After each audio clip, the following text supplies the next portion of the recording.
Let's rejuvenate the skin and relax the mind with a 1-minute facial cupping routine. Using these ancient tools can help to lift and sculpt the face, enhancing your natural radiance by working with the lymphatic system to reduce puffiness and increase circulation, both of which are great for their beautifying effects, but much deeper than that, it's so beneficial for your skin's health to have movement, flow, and intentional moments of self-care. We use silicone cups because it has a gentle suction while still having incredible results.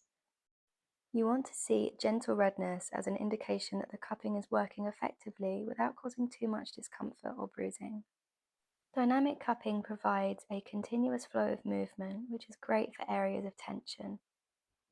Flash cupping involves quickly applying and removing the cups to the skin in rapid succession and are typically used around more sensitive areas such as the eyes and the lips, and also targeting areas that might have scarring. And let's work the solar plexus together, welcoming a nice deep nourishing breath.